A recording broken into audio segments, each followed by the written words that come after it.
Welcome to the deep dive. If you're like most people, well, you've probably spent a lot of time chasing happiness, that feeling, right? It's exciting, immediate, but sometimes it just slips away. So today, we're kind of pivoting. We're doing a deep dive focused on a really crucial difference.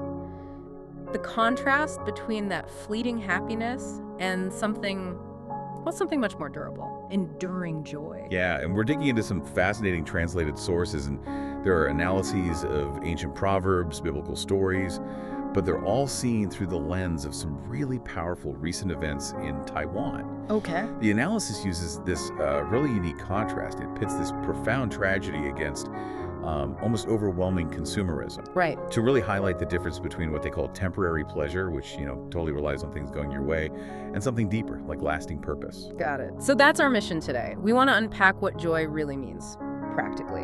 Why is it called good medicine? And, what kind of internal anchor do you need to actually sustain it, especially when things go sideways? Exactly. When life throws you a real crisis. Let's get into that pivotal contrast then. Right. Okay, so the narrative kicks off with this really stark geographical split in Taiwan. It acts as a powerful metaphor, really. On the east side, you've got Hualien, specifically Guangfu Township. This situation there is just devastating. September 23rd, a mountain lake just bursts. No warning. Right. Triggers this massive flood, huge mudslide. And it wasn't slow, it was sudden. About 30 people ended up dead or missing. So you've got the zone defined by just profound sorrow and loss. Yeah, absolutely tragic. And then you shift focus. You go west to Taichung. And the emotional landscape is, well, the complete opposite. The Shinkong Mitsukoshi department store. Yeah. It had been closed for 7 months after an explosion. Yeah. It reopens, and the analysis highlights this. 30,000 people. 30,000? Yeah, crowding the reopening, just sheer anticipation, the desire to buy things, get back to normal. Right. And the feeling captured there, the source puts it bluntly, shopping is truly happy. So happiness there is built squarely on getting things right, consumption, things going back to how they were, the thrill of buying something new. Exactly. But then you look back east to the disaster zone in Guangfu, and it's a completely different picture. Totally different. You see these 15,000 volunteers. They quickly got this nickname, Shovel Supermen. Shovel Superman, I like that. Yeah. They just showed up, often in their own cars, bringing their own shovels, buckets, supplies, working these grueling, dangerous hours, just covered head to toe in mud and sweat. Wow. That's incredible commitment. And that selfless effort, that's where the language shifts. It was described using the word joy. Sweat and shovels bring true joy. Oh, okay. So that's the core distinction the texts are making. Precisely. They frame happiness as immediate, yes, but also conditional. Yeah. It needs things outside you to be favorable. You need personal gain or abundance. It's fleeting because it depends on getting. But wait, if joy is built on giving, on loving others, you mentioned the term osh. Fuchu, basically giving or output. Right, doesn't that just lead to burnout? I mean, think about the shovel supermen, heavy labor, using their own money and time. How does that model of joy account for the sheer exhaustion, the cost of constantly giving? That's a really critical point, and the analysis definitely acknowledges the physical toll. It doesn't ignore it. Okay. But it suggests that the internal result outweighs, or maybe transforms, the external cost. Yes, the volunteers were physically exhausted, absolutely. But internally, they felt satisfied, anchored. Anchored by purpose. Exactly. That internal peace that comes from selfless action, from giving. It provides a foundation that just buying stuff can't touch. It shifts your whole sense of fulfillment away from, what's happening to you towards what you choose to do. An internal decision to serve, regardless of the conditions. Okay, so that distinction getting versus giving, temporary satisfaction versus this internal anchor, that leads us right to the core proverb, doesn't it? A joyful heart is good medicine, but a crushed spirit dries the bones. It really does. And what's fascinating is how this ancient wisdom sort of resonates with modern psychology. Our analysis is very clear on this point. It's describing a powerful link, a correlation between your emotional state and your physical well-being. It's not literal medical advice, right?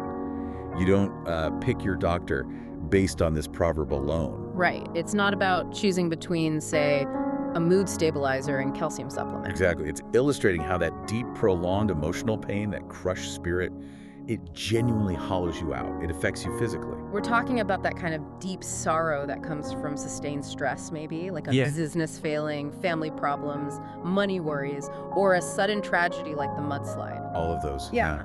It reminds me of Psalm 42, where the writer asks, "Why are you downcast, O my soul?" The answer implied in these texts is that you have to look beyond the thing that's crushing you right now. You need to redirect your focus. And there's a powerful modern example of this in the sources, right?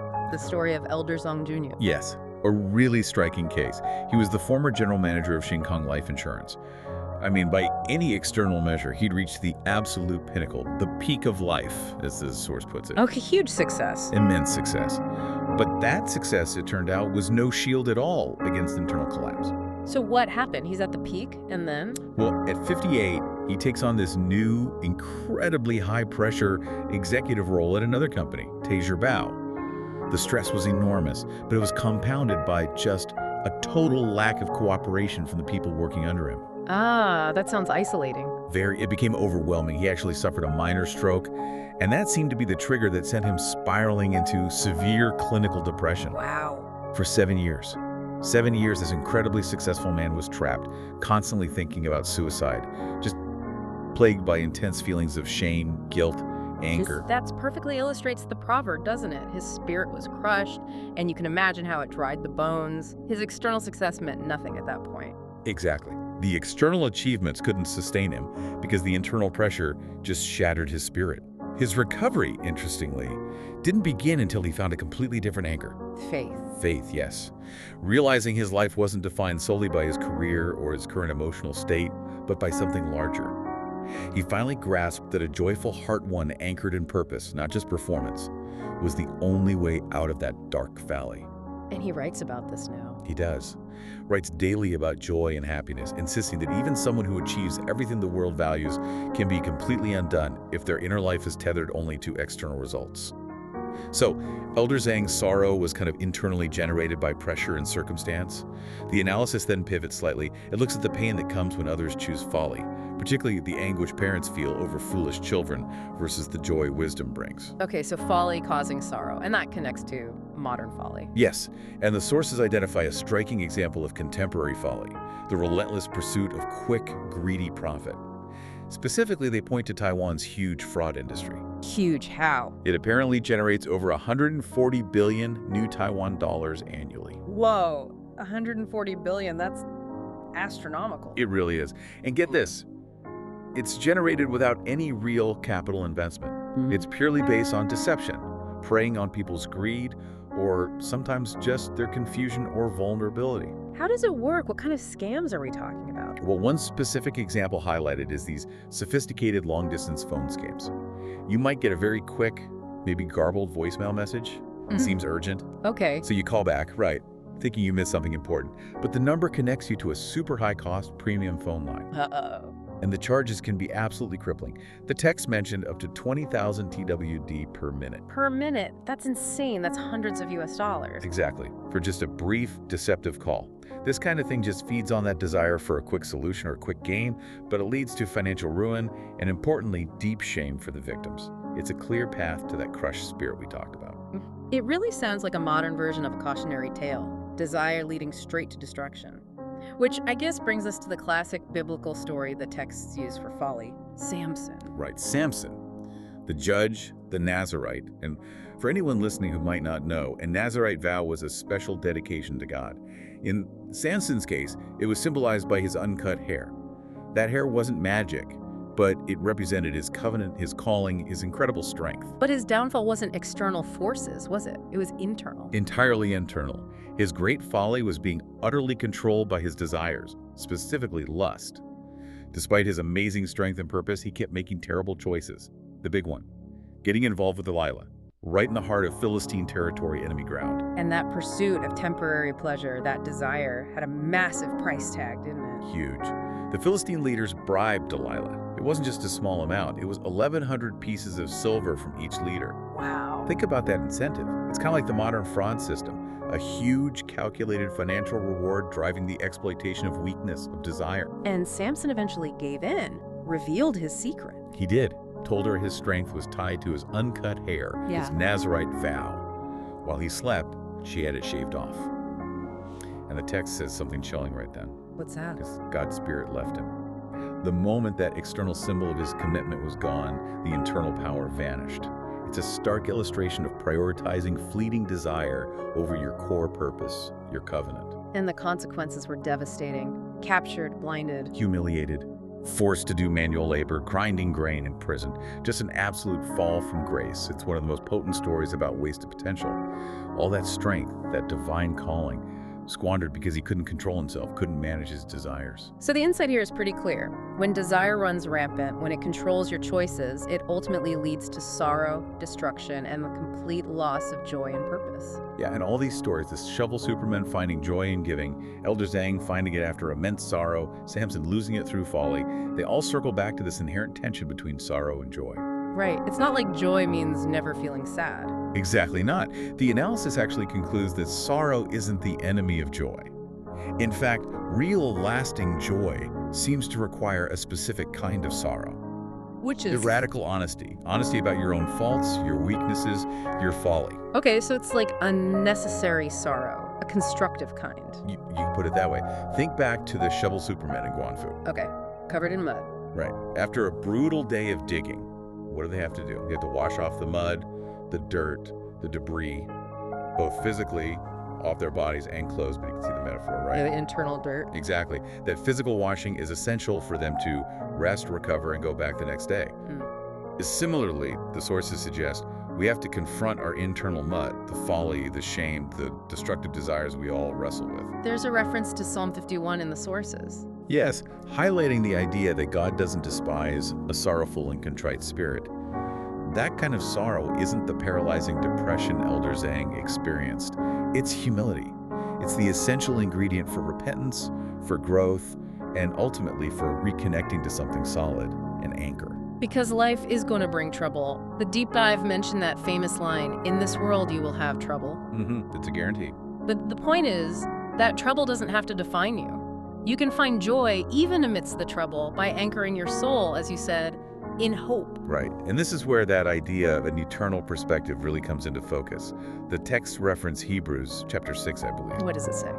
It describes hope as a secure and steadfast anchor for the soul. An anchor that reaches beyond the immediate crisis, beyond whatever temporary condition you're facing. It's a foundation that, unlike your job or your health or even the ground beneath your feet, can't be suddenly washed away. Like it was in Guangfu. Exactly. We have to end by coming back to that event one last time because it's such a stark reminder of how fragile life can be. Yeah, you said unlike earthquakes where you might get seconds or typhoons where you get days. This was different. The lake bursting, the mudslide. Yeah. Zero warning, none. Within 30 minutes, the entire landscape, people's lives, utterly changed. Wow. The ultimate lesson the sources draw is this: lasting joy, real peace. Yeah. They aren't things you can buy in a reopened department store. They aren't feelings manufactured by just having things go well. So where are they found? They're found by connecting with that deeper foundation, that spiritual anchor, that eternal hope.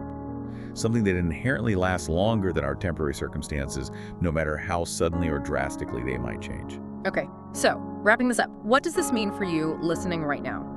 We've seen the stark contrast. Happiness, often tied to getting things like that shopping rush in Taichung. It's real, but it's conditional, maybe fleeting.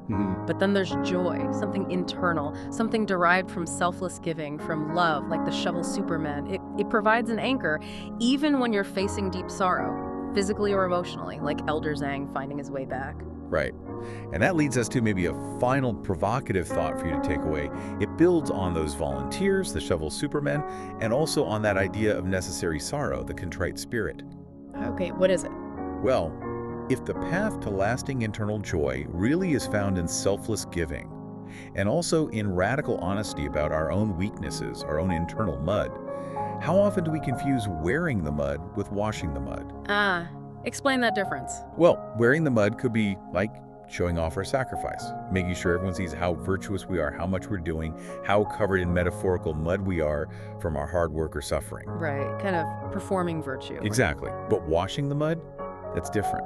That's the quiet, often unseen work of sincerely dealing with our own internal stuff, our folly, our pride, our destructive desires. It's less about external appearances and more about internal cleansing. So are we just showing off the dirt, or are we actually doing the hard work of getting clean internally? Precisely. It's a profound difference in focus, something to think about maybe long after the shovels are put away.